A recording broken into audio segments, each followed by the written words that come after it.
नमस्कार दोस्तों, students learning academy में आपका स्वागत है। तो आज हम लोग साइंस 2 का चैप्टर नंबर 1 का आगे के जो टॉपिक बचे उसको कवर करेंगे। आज हमारा लेक्चर 3 है।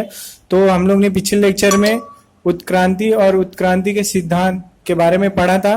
तो आज हम लोग उत्क्रांति के प्रमाण क्या क्या है उसके बारे में पढ़ेंगे। ठीक है, तो यहाँ पर दिया हुआ है उपयुक्त सिद्धांत का एकत्रित रूप में विचार करने से हम यह कह सकते हैं कि उत्क्रांति है नियमित रूप से होने वाला परिवर्तन या अखंडित प्रक्रिया है। मतलब इसमें बताया गया है उत्क्रांति जो है ये निरंतर होते रहती है और ये बिना ब्रेक की होती है। मतलब इसमें कोई गैप नहीं है, धीरे धीरे धीरे धीरे बहुत ही स्लो, जिसमें हजारों करोड़ों साल लगते हैं, ये प्रक्रिया होती रहती है बहुत ही धीरे धीरे से, और ये रुकती नहीं है। परंतु यह सिद्ध करने के लिए प्रमाण की आवश्यकता होती है। उपयुक्त सिद्धांत के समाधान के लिए अनेक प्रमाण भी उपलब्ध है। यह निम्न प्रकार है। ठीक है, और इसको सिद्ध करने के लिए बहुत सारे प्रमाण हैं, और ये प्रमाण जो है आप हमको नीचे दिए गए हैं। टोटल 6 प्रमाण दिए हुए, उसके बारे में हम लोग एक एक करके अभी पढ़ेंगे। तो पहला प्रमाण है बाह्य रूप किए प्रमाण। बाहर से कौन से प्रमाण पता चलते हैं, इधर जानवरों के और पेड़ों के बारे में दिया हुआ है, उसके बारे में अभी हम लोग पढ़ेंगे। बाहर से कौन सी समानताएं उसमें होती है। देखो यहाँ पर दिया हुआ है, एक कुत्ते का फोटो दिया है इधर पे, उसके बाद भेड़ का चित्र है और कुत्ते का चित्र है। तो इसमें आप देखोगे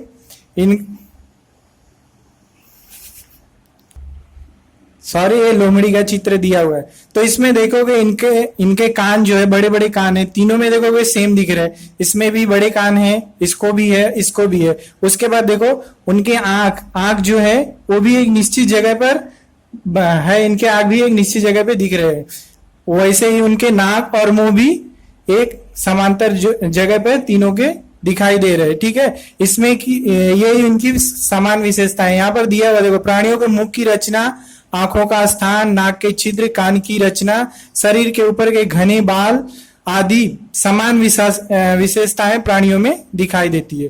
ठीक है, इसको भी बाल है, इसको भी बाल है, इसको भी बाल है। बाल छोटे बड़े हो सकते हैं क्योंकि वो कहाँ पर रह रहे हैं, वहां की प्राकृतिक स्थिति क्या है उस पर डिपेंड करता है कि उनके हेयर कैसे रहेंगे। देखो मोटी चमड़ी के जो जानवर रहते हैं, जैसे भैंस हो गई, उस पे क्या रहता है, बाल बहुत ही कम रहता है। क्योंकि ये बाल क्यों रहता है, उनके शरीर में एक निश्चित मात्रा में हीट पहुंचाने के लिए, गर्मी पहुंचाने के लिए बाल रहते हैं। तो जो मोटी चमड़ी के जानवर रहते हैं उन पे बाल कम होते हैं, क्योंकि वो नॉर्मली जहां पे रहते हैं वहां का तापमान भी उनके हिसाब से ठीक रहता है। ठीक है, इसके लिए इन पे देखो तीनों में बाल दिए हुए, कान भी एक निश्चित जगह पर है, और आंख भी है, और नाक भी, सब एक जैसे दिख रहे हैं। इसलिए इनको बोला गया है कि ये सब तीनों जो है ये किसी एक ही प्रजाति से आए हुए जानवर हो सकते हैं। धीरे धीरे परिवर्तन आके इसमें बदलाव हुए। वैसे देखो इधर पे दिया हुआ है, पत्तियों के बारे में बताया इधर पे देखो। तो पत्तियों का आकार, सिरा विन्यास, पर्णदंड, पत्तियों की रचना आदि समान विशेषताएं वनस्पतियों में दिखाई देती है। देखो ये पत्ती है, मैं आप लोगों को दिखाता हूं, ये समझ लो पत्ती है। ठीक है, सिरा विन्यास किसे बोलते हैं, ये जो पत्ती में दिख रहा है, ये लाइन जो आपको दिख रहा है, इसी को क्या बोलते हैं, सिरा विन्यास। तो ये सभी पत्तियों में होते हैं, किसी में खड़े खड़े होते हैं, सीधे सीधे भी रहते हैं बहुत सारे पत्तियों में, और बाकी में ऐसे ही दिखते हैं। इसी को हम लोग सिरा विन्यास कहते हैं। और उसके बाद दिया है पर्णदंड। पर्णदंड हम लोग किसको बोलते हैं, देखो ये सीधी लाइन आई हुई है, ये जो पार्ट है ना, इसी को हम लोग पर्णदंड बोलते हैं। ठीक है, और ये देखो ज्यादा करके सभी पत्तियों में रहते हैं। इसमें भी आम का, देखो आम का इधर पेड़ दिख रहा है, इसमें भी है। उसके बाद इधर चीकू का, इसमें भी है, और भी है, इसमें भी वही दिखाई दे रहा है। पत्तियों का आकार क्या रहेंगे, उसमें सिरा विन्यास और पर्णदंड होते ही है। इसके लिए इनको भी बोला गया क्या है, किसी एक प्रजाति से आए हुए हैं, इसमें समानताएं दिखती है। ठीक है, इससे स्पष्ट होता है कि उपयुक्त समूह में समानता है, इसी कारण उनका उद्गम समान है तथा वे एक ही पूर्वज से उत्क्रांतित हुए होंगे, यह सिद्ध होता है। ठीक है, ये हमारा पहला प्रमाण हो गया। दूसरा प्रमाण दिया हुआ है इधर, शारीरिक विज्ञान का प्रमाण, अंतर रचना, अंदर के भाग, शरीर के अंदर के जो भाग हैं, हड्डियां वगैरह हैं, उनसे क्या समानता मिलती है उसके बारे में अगले टॉपिक में बताया। तो यहाँ पर देखो दिया हुआ है, पहले एक मनुष्य का हाथ दिया है, बैल का पैर है, देव मछली जिसको हम लोग वेल बोलते हैं, वो मछली का क्या दिया है, पर दिया हुआ है। उसके बाद चमगादड़ के पंख दिए। देखो इन सब में ये दिख रहे अलग अलग है, लेकिन इसमें कुछ समानता है। देखो यहाँ पे स्टार्टिंग में हड्डी क्या है, सीधी है, इसमें भी है, इसमें भी सीधी हड्डी है, इसमें भी है, इसमें भी है। उसके बाद देखो इसमें भी जॉइंट है, यहाँ पर भी है, यहाँ पे भी है, इसमें भी बहुत सारे जॉइंट है। उसके बाद ये भी देखो छोटे छोटे भाग में बटे, इसमें भी वही है, ये भी देखो अलग अलग है, इसमें भी बहुत सारे है। इससे पता चलता है कि ये भी किसी एक समान पूर्वज से आए होंगे। देखो साथ ही आकृति का संविधान पूर्वक निरीक्षण करने पर मानव का हाथ, बैल का पैर, चमगादड़ का पंख तथा देव मछली का पर, इनमें प्रत्यक्ष रूप से कुछ भी समानताएं दिखाई नहीं देती। उसी प्रकार इन प्राणियों के अंगों के कार्यों में भी भिन्नता है, जिसके कारण उनकी रचनाओं में भी भिन्नता है, परंतु प्रत्येक के अवयवों की अस्थियों की रचना में तथा अस्थियों के जोड़ों में समानता दिखाई देती है। जो कि मैंने अभी आप लोगों को बताया, इनके जोड़ जो है ये क्या रहते हैं, समानता होती है इन सब में, लेकिन सबके कार्य अलग है। ये हाथ है, हाथ का काम अलग होता है, ये पैर है, उसके बाद ये पर है, मछली तैरने के लिए यूज करती है, ऐसे चमगादड़ का ये पर है, सबके काम क्या है, अलग अलग है, पर इनमें कुछ कुछ समानताएं दिखती है। इससे यह पता चलता है कि ये भी किसी एक पूर्वज से ही आए होंगे। ठीक है, उसके बाद हमारा तीसरा प्रमाण है अवशेषांग, जिसको हम लोग वेस्टिजियल ऑर्गन बोलते हैं, जो हमारे लिए यूजफुल नहीं होते, उसके बारे में बताया इधर पे। उसके क्या प्रमाण है, देखो सजीवों में नष्ट होने अथवा अपूर्ण वृद्धि वाले निरुपयोगी इंद्रियों को अवस्था अंगों को अवशेषांग कहते हैं। देखो सजीव है, जो भी सजीव है उनमें देखो कुछ कुछ ऐसे पार्ट रहते हैं जो कि हमारे लिए यूजफुल नहीं रहते हैं, इसलिए हम लोग उसको क्या बोलते हैं, अवशेषांग बोलते हैं। हमारे खाने पचाने में ना फिर हमारे किसी काम में वो यूजफुल नहीं होते, बट वो हमारे शरीर में आए हुए रहते हैं, इसके लिए इसको बताया है इधर पे। तो यहाँ पर देखो दिया है, परिवर्तनशील या भिन्न पर्यावरण के जीवित रहने के लिए अचानक नए उत्कों, अंगों या इंद्रियों का निर्माण नहीं हो सकता है, अपितु अस्तित्व में होने वाले पुराने इंद्रियों में ही क्रमवार परिवर्तन होता है। तो ये जो वेस्टिजियल ऑर्गन अवशेषांग है, ये क्या है, एक समय पे हमारे लिए भी यूजफुल रहे होंगे, लेकिन धीरे धीरे जैसे जैसे परिवर्तन आया है, क्या हो गया है, हमारे लिए यूजफुल नहीं है, हमारे लिए जरूरत नहीं है।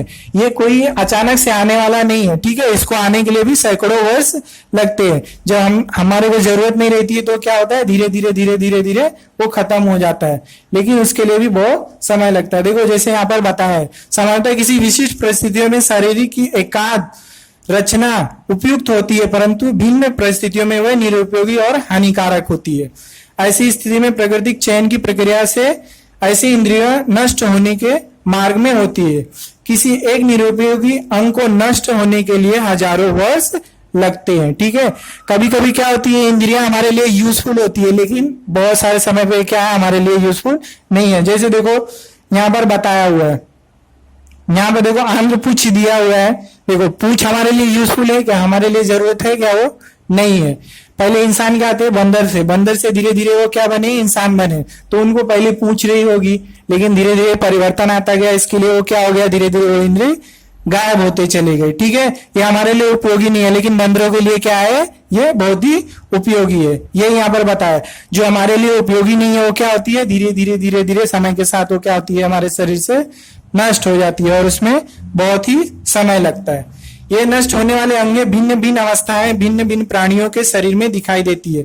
ऐसे अवयव यदि किसी एक सजीव में कोई कार्य नहीं करता है तो दूसरे सजीव में वही अवयव कार्य करता है, अर्थात दूसरे सजीवों के लिए वह अवशेषांग नहीं होता है। तो मैंने आपको बताया था कि ये बहुत लोगों के लिए यूजफुल होता है और बहुत लोग के लिए यूजफुल नहीं रहता है। वही यहाँ पर बताया, मानव के लिए निरुपयोगी आंत्रपुच्छ, ये तृणभक्षक तथा सेल्यूलोज का पाचन करने वाले प्राणियों के लिए एक उपयुक्त कार्य सक्षम अवयव है। क्या दिया है इधर पे, ये जो आंध्रपुच्छ है, ठीक है, ये हमारे लिए क्या है, उपयोगी नहीं है, लेकिन ये किसके लिए उपयोगी है। देखो जैसे गाय हो गए, जानवर हो गए, क्या करते, पहले वो अपने खाने को क्या करते, खाते, उसके बाद वो क्या करते, जब भी वो बैठते हैं, ठीक है, वो जुगाली करते हैं, मान लो खाने को चबाते हैं, तो खाने को चबाने और हजम करने के लिए जो बैक्टीरिया लगते हैं, अच्छे बैक्टीरिया जो होते हैं, वो यहीं पर स्टोर रहता है और फिर वो वहां से क्या होता है, उनको मिलता है और वो धीरे धीरे बाद में क्या कर सकते हैं, अपने भोजन को पचा सकते हैं। ठीक है, उसी प्रकार मनुष्य के लिए अनुपयोगी कान के स्नायु बंदरों को कान हिलाने के लिए उपयुक्त है। मेरुदंड की अंतिम 4 कसे रुकाएं, अक्कल, दाढ़, शरीर पर बाल आदि अवशेषांक मनुष्य के शरीर में दिखाई देता है। देखो ये कान हो गया, हमारे को कान है, तो कान के बाहर ये बड़ा सा भाग जो रहता है, ये हमारे लिए यूजफुल है क्या? नहीं है, क्योंकि हम लोग को ये नहीं रहेगा तभी भी क्या होता है, हम लोग सुन सकते हैं। ये पार्ट अगर नहीं रहेगा तभी भी हम लोग क्या कर सकते हैं, सुन सकते हैं। लेकिन ये जानवरों के लिए क्या होता है, उपयोगी होता है। ठीक है, बड़े बड़े जानवरों के लिए ये उपयोगी होता है। ठीक है, वैसे देखो अक्कल, दाढ़, जो अंदर का सबसे लास्ट वाला दांत होता है, उसको भी देखो हम लोग खाना जब भी चबाते हैं तो उसका भी कुछ यूज नहीं रहता है, तभी भी वो क्या है, हमारे शरीर में है। ठीक है, उसके बाद देखो इधर दिया मेरुदंड की अंतिम 4 केस रुकाएं। ये देखो इसको, जिसको हम लोग क्या बोलते हैं, पूंछ बोलते हैं, पूंछ की जो पीछे का भाग रहता है, ये देखो हमारे लिए यूजफुल है क्या? नहीं है। इसके लिए क्या हो रहा है, धीरे धीरे खत्म हो रहा है, लेकिन अभी भी है। ये जरूरत के हिसाब से क्या होता है, धीरे धीरे परिवर्तन होते रहता है। हो सकता है आगे हमारे लिए यूजफुल ना हो, तो ये भी हमारे शरीर में क्या हो, डेवलप ना हो, ऐसे का ऐसे रह जाए। ठीक है, ये हो गया हमारा तीसरा प्रमाण जो है अवशेषांक। उसके बाद है चौथा जीवाश्म विज्ञान संबंधी प्रमाण। तो जीवाश्म में क्या होता है, पहले उसके बारे में हम लोग जानते हैं। ठीक है, बहुत समय देखो, बहुत हजारों सालों पहले जब भी भूकंप या ज्वालामुखी फटती थी या फिर बाढ़ वगैरह आते थे, तो क्या होता था, उससे जो जानवर रहते थे वो मर जाते थे। इससे वो क्या होते, जमीन में दफन हो जाते थे। वो सैकड़ों और हजारों साल से क्या होते, जमीन में दफन रहते। ठीक है, उनसे उनके बॉडी के शेप से, उनके जो आकार रहता है बॉडी का, वो जमीन के ऊपर जो उससे चित्र बनता है, और या फिर उनकी जो हड्डियां रहती है जो कि जमीन में बची रहती है, उसी को हम लोग क्या बोलते हैं, जीवाश्म बोलते हैं। ठीक है, ये हम बाद में हमारे लिए यूजफुल रहता है, जैसे कि हम लोग जीवाश्म ईंधन भी इससे बनाते हैं। ठीक है, तो इसके बारे में अभी हम लोग आगे पढ़ते हैं। क्या दिया इधर टॉपिक में हमको, आपको ऐसा प्रश्न निर्माण होगा कि करोड़ों वर्ष पूर्व कौन से सजीव अस्तित्व में थे और अब कैसे बता सकते हैं इस रहस्य का, पृथ्वी के गर्भ में। इसका रहस्य किधर छुपा हुआ, पृथ्वी के गर्भ में छुपा हुआ। बाढ़, भूकंप, ज्वालामुखी आदि जैसे आपत्तियों के कारण बड़ी मात्रा में सजीव दफन होते हैं। इन सजीवों के अवशेष का चिन्ह जमीन के नीचे सुरक्षित रहते हैं, इन्हें ही जीवाश्म कहते हैं। मैंने आप लोगों को पहले बता दिया, जीवाश्म का अध्ययन ये उत्क्रांति के अध्ययन का एक महत्वपूर्ण भाग है। ठीक है, अभी हम लोग आगे देखते क्या दिया है इसमें। तो आगे बताया, जब प्राणी अथवा वनस्पति मरते हैं तब उनका कार्बन ग्रहण करना रुक जाता है और उस समय से उनके शरीर में C14 का कम होना, ये एक ही प्रक्रिया लगातार शुरू रहती है। C12 या रेडियोधर्मी ना होने के कारण मृत वनस्पतियों तथा प्राणियों में C14 और C12 इनका अनुपात स्थिर न रहकर लगातार बदलता रहता है। तो ये देखो, जब भी इंसान सजीव जो है जिनमें जान रहती है, वो जब जिंदा रहते हैं तो उनके अंदर क्या रहता है, C14 और C12 नामक कार्बन होता है, जिसमें C14 क्या होता है, रेडियोधर्मी होता है, और C12 क्या होता है, ये रेडियोधर्मी नहीं रहता है, क्योंकि ये कार्बन बैलेंस रहता है। ठीक है, तो इसमें बताया क्या है, जब ये सजीव रहते हैं वो मर जाते हैं तो क्या होता है, उनके शरीर से जो C14 कार्बन है वो क्या होता है, धीरे धीरे क्या होता है, शरीर से कम होता है। लेकिन C12 जो कार्बन है वो वैसे का वैसे रहता है, लेकिन C14 क्या होता है, धीरे धीरे शरीर से कम होने लगता है और उनके शरीर का आकार क्या होता है, बदलता है। धीरे धीरे क्या होता है, उनके शरीर पे जो मांस रहते हैं वो क्या होते हैं, गल जाते हैं। ठीक है, किसी वनस्पति या प्राणी में मृत होने के बाद उनमें C14 की सक्रियता और C14 तथा C12 का अनुपात ज्ञात कर कालावधि का मापन किया जा सकता है। इसके कारण आयोनिक निर्धारण, इसे ही कार्बन आयोनिक निर्धारण कहते हैं। इसका उपयोग पुरातन अवशेष शास्त्र तथा मानवीय वंश शास्त्र में मानवीय अवशेष तथा जीवाश्म तथा हस्तलिखितों का काल निर्धारण करने के लिए होता है। ठीक है, ये जो प्रोसेस है, C14 का जो घटना होता है, कम होता है धीरे धीरे शरीर में। ठीक है, इसी के बेस पे क्या होता है, जो जमीन में जैसे कि डायनासोर हो गए, डायनासोर हमको पता है क्या कभी आए थे, नहीं मालूम है। वो कैसे पता चला हमको, उनके शरीर में भी क्या रहता है, C14 और C12 होता है, ठीक है। उनके शरीर में से C14 क्या होता है, धीरे धीरे धीरे धीरे कम होता है।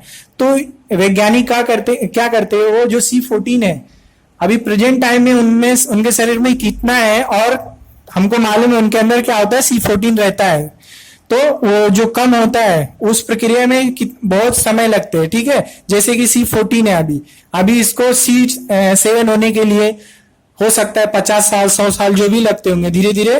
तो वैज्ञानिक इसी के बेस पे क्या करते हैं, उनका वो कितने साल के रहे होंगे या कितने साल से वो जमीन में दफन है, इससे वो पता लगा सकते हैं, ठीक है। कोई भी हो, कोई भी वनस्पति हो या फिर जानवर हो, इनमें से क्या होता है इससे पता लगा सकते हैं, ठीक है। उसके बाद बताया है इसी प्रकार की तकनीक द्वारा जीवाश्म की काल मर्यादा निश्चित कर उन्हें काल गणना अनुसार एक परिच्छेद में बिठाकर उस समय विद्वान सजीवों की जानकारी प्राप्त करना आसान होता था। इसी आधार पर असंपृष्ट रज्जु प्राणी से धीरे धीरे संपृष्ट रज्जु प्राणी का उद्गम होता है, ये बताया, ठीक है। ये चित्र में बताया क्या दिया, असंपृष्ट रज्जु, जिनको बैकबोन रीढ़ की हड्डी नहीं होती थी, उनसे उसके बाद क्या हुआ, पहले जो सजीव रहते थे उनमें क्या होती थी, रीढ़ की हड्डियां नहीं होती थी, उनका आकार जो रहता, उनकी शरीर की बनावट क्या होती थी, बहुत ही लचीली रहती थी। धीरे धीरे धीरे क्या हुआ, वो संपृष्ट रज्जु प्राणी बन गए। धीरे धीरे उनकी क्या हुई, शरीर में हड्डियों का निर्माण होने लगा। उसी को देखो ये चित्र में बताया हुआ है। देखो क्या दिया, नूतन जीव महाकल्प, मतलब क्या बताया, ये अभी का समय जो है, उसके बाद मध्य जीव बीच का समय, उसके बाद पूरा जीव महाकल्प, ये जो था एकदम स्टार्टिंग के समय का बताया हुआ है, ठीक है। तो इसमें बताया देखो संपृष्ट रज्जु दिया है इधर, ठीक है, यहां से यहां तक दिया है। पहले क्या था, सबसे पहले क्या थे, असंपृष्ट रज्जु रहते थे। देखो ये नीचे जो बेस में दिया है, इनमें क्या होती थी, रीढ़ की हड्डियां नहीं होती, इनका आकार क्या होता था, बहुत ही सरल होता था, ठीक है। ये जमीन के सबसे निचले भाग में हमको मिलते हैं। उसके बाद धीरे धीरे ऊपर क्या हुआ, बदलाव आए, उसमें क्या हुआ, उनको देखो मछलियां दी है, इनमें क्या होने लगी थी, संपृष्ट आने लगे थे, इनके क्या होती थी, रीढ़ की हड्डियां रहती थी, ठीक है। उसके बाद देखो शरीर सिर्फ उभयचर मत्स्य, देखो इधर मछलियों के बारे में बताया है। उसके बाद यहाँ पे देखो शरीर सिर्फ दिया है, बेंडक हो गया, उससे रिलेटेड देखो मगरमच्छ है, इनको बताया गया। इनमें रीढ़ की हड्डियां आई, धीरे धीरे इनकी शरीर की बनावट क्या हुई, थोड़ा कठिन होने लगी। जैसे कि पहले लचीला सिंपल रहता था, फिर उनके बॉडी का ढांचा क्या होने लगा, बहुत ही कठिन था। उसके बाद शरीर से देखो जानवर सांप हो गया। उसके बाद सबसे ऊपरी लेयर में क्या मिलता है हमें, पक्षी और खरगोश। देखो इधर जानवरों को मैमल्स जिसको बोलते हैं, जानवरों के बारे में उन सबसे ऊपर के लेयर में मिलते हैं, ठीक है। तो देखो इससे हमको पता चलता है, ठीक है, भू स्तर रचना तथा जीवाश्म से हम लोग को पता चलता है कि बहुत पहले जो सजीव का निर्माण हुआ था, सबसे पहले कहां पर हुआ था, जल में हुआ था, नीचे हुआ था, ठीक है, पानी में। फिर धीरे धीरे बदलाव आते आते उसमें क्या हुआ, बहुत सारे सजीवों का निर्माण हुआ। इससे हम लोग को पता चलता। और इसमें ये भी पता चलता, देखो डायनासोर कौन से युग में था, किस समय था, देखो यहाँ पर बताया, मालूम पड़ेगा तुमको। मध्य काल में जो थे डायनासोर रहते थे। सबसे पहले क्या थे, पानी वाले ही जीव थे, ठीक है, सरल आकार वाले। तो देखो ये हमारा हो गया, कौन सा टॉपिक था, जीवाश्म विज्ञान से संबंधित जो प्रमाण थे, इसमें पता चला। इसके बाद देखो आगे कुछ दिया है, आकृति दी हुई है, डकबिल, प्लेटिपस और लंग फिश तथा पेरिपेटस, ठीक है। इनमें कौन सी विशेषताएं थी, उनके बारे में थोड़ा सा इधर पे दिया है, मैं आप लोग को पढ़ के बताता हूँ, ठीक है। कुछ वनस्पतियां और प्राणियों में कुछ शारीरिक लक्षण इस प्रकार होते हैं कि उनकी सहायता से उनका दूसरे दो भिन्न समूहों से संबंध जोड़ा जा सकता है, इसलिए उसे संयोजी कड़ी कहते हैं, ठीक है। क्या बोला इसमें, कुछ सजीव जो रहते हैं उनके शारीरिक लक्षण जो रहते हैं, ठीक है, उनकी सहायता से किसी भी दो सजीव में क्या है, दोनों समान है, इसकी कड़ी को हम लोग क्या कर सकते हैं, बता सकते हैं, ठीक है। उदाहरण दिया है पेरिपेटस, इस प्राणी में सखंड क्रीम प्राणियों जैसे खंडभूत अंग, पतले उपचर्म तथा पार्श्ववाद पाद अवयव दिखाई देते हैं। देखो इधर दिया हुआ है पेरिपेटस का डायग्राम, इधर देखा है, देखो इसमें छोटे छोटे उसके पैर दिए और उसका शरीर एकदम लचीला है, मुलायम शरीर है, ठीक है। इसके आधार पर क्या बोला है हम लोग, किसी दूसरे प्राणी से उसका वो समान है इसके बारे में बता सकते हैं। उसी प्रकार से प्राणियों में संधिपात प्राणियों की तरह श्वसन नलिका और खुला रक्त परिसंचरण संस्थान पाया जाता है।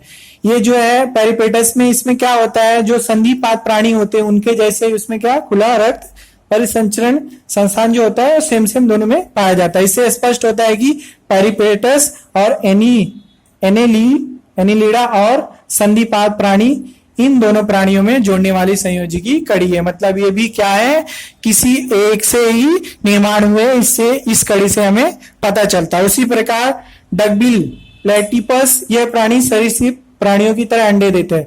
क्या दिया है ये, जो डकबिल प्राणी है क्या करता है, ये भी क्या करता है, सांपों की तरह क्या देता है, ये भी अंडे देता है। बट ये इसमें क्या है, इसमें दुग्ध ग्रंथि भी है, दूध भी देते हैं, ठीक है। और शरीर पर बाल के कारण स्तनधारी प्राणियों से संबंध दर्शाते हैं, ठीक है। इनके शरीर पर बाल भी होता है प्लस ये दूध भी देते हैं, लेकिन ये अंडे भी देते हैं। लंग फिश ये क्या है, मछली होने पर भी फेफड़ों द्वारा श्वसन करती है। लंग फिश क्या है, ये मछली है फिर भी वो क्या करती है, अपने फेफड़ों से सांस लेती है, ठीक है। इस उदाहरण से क्या पता चलता है हमें कि स्तनधारी प्राणी ये सरीसृप प्राणियों से, उभयचर प्राणी ये मत्स्य प्राणियों से उत्क्रांति हुए होंगे, इसे और इशारा करते। ये जो स्तनधारी प्राणी थे ये क्या है, सरीसृप प्राणी और उभयचर प्राणी जो कि पानी और जमीन पर दोनों रह सकते हैं। ये जो मत्स्य वर्ग के प्राणी हैं, जो मछलियां हैं, उन्हीं से निर्माण हुई है, इससे ये पता चलता है, ठीक है। इससे उत्क्रांति हुआ उनका, इससे ये पता चलता है, ठीक है। ये हो गया। उसके बाद देखो लास्ट हमारा छठवां प्रमाण जो दिया हुआ है, भ्रूण विज्ञान का प्रमाण दिया है, ठीक है। भ्रूण जैसे देखो कोई भी कीड़ा हो गया या जानवर हो गया या इंसान हो गया, पहले वो क्या होती है, उसके बनने की एक प्रक्रिया होती है, ठीक है, ठीक है। जो स्टार्टिंग के प्रक्रिया है बनने की, उसको ही हम लोग क्या कहते हैं, भ्रूण कहते हैं। देखो यहाँ पर दिया है, क्या दिया है, मछली दी हुई है। उसके बाद देखो सैलेमेंडर दिया है, नाम दिया है, एक छिपकली की प्रजाति है, ठीक है, ये हो गया। उसके बाद कछुआ है, मुर्गी है, सुअर है, गाय, खरगोश, मनुष्य। देखो इसका जो पहला स्टेज है बनने का, भ्रूण बनने का पहला स्टेज है, देखो आप लोगों को इसमें समानताएं दिख रही है, ठीक है। इसमें बहुत सारी समानताएं दिख रही है, एक जैसे ही दिख रहे हैं। उसके बाद देखो दूसरे स्टेज में थोड़ा थोड़ा परिवर्तन आता गया, फिर थर्ड स्टेज में क्या आया, धीरे धीरे परिवर्तन होता गया और ये अलग अलग दिखने लगे। तो भ्रूण विज्ञान से यही प्रमाण बताया गया इसमें कि जो भी इंसान है, जैसे जानवर हो गया, मनुष्य हो गया, या कोई भी और भी जो भी सजीव हैं, ये क्या है, इनका जो पहला स्टेज होता है, इसमें क्या होता है, इनके भ्रूण में बहुत ही समानताएं पाई जाती है। भले से वो आगे चल के धीरे धीरे उसमें उत्क्रांति हुई है और वो बदलते गया है, लेकिन वो क्या है, इससे ये पता चलता है कि ये भी क्या है, किसी एक सजीव से ही निर्माण हुए होंगे, क्योंकि इसमें बहुत सारी समानताएं दिख रही है, ठीक है। इसमें यही बताया गया है। देखो संपृष्ठ रज्जु प्राणियों के भ्रूण वृद्धि के विभिन्न स्तरों का तुलनात्मक अध्ययन करने पर ऐसा दिखाई देता है कि प्रारंभिक अवस्था में सभी भ्रूण में काफी समानता दिखाई देती है और विकास के अगले चरण में भिन्नता दिखाई देती है। प्रारंभिक अवस्था की समानता से सभी प्राणियों में पूर्वज एक ही होंगे, ये ऐसा प्रमाण मिलता है, ठीक है। ये कौन से सजीव है जिसमें क्या होती है, संपृष्ठ रज्जु होती है, जिसमें बैकबोन यानी रीढ़ की हड्डी होती है, उनके बारे में बताया गया है। इसमें क्या बताया गया है कि ये प्रारंभिक काल जो होती है, स्टार्टिंग की अवस्था होती है, वो एक जैसे दिखते हैं, फिर धीरे धीरे इसमें उत्क्रांति आती है और क्या होता है, ये अलग अलग जैसे वो नेचर में सर्वाइव कर सकते हैं उसी हिसाब से वो ढलते जाते हैं, ठीक है। इसीलिए इसको क्या बोला गया है, परिवर्तन बोला गया है, ठीक है। इसमें धीरे धीरे क्या हुआ है, परिवर्तन आ गया। ये हो गया छठवां परिवर्तन, ठीक है।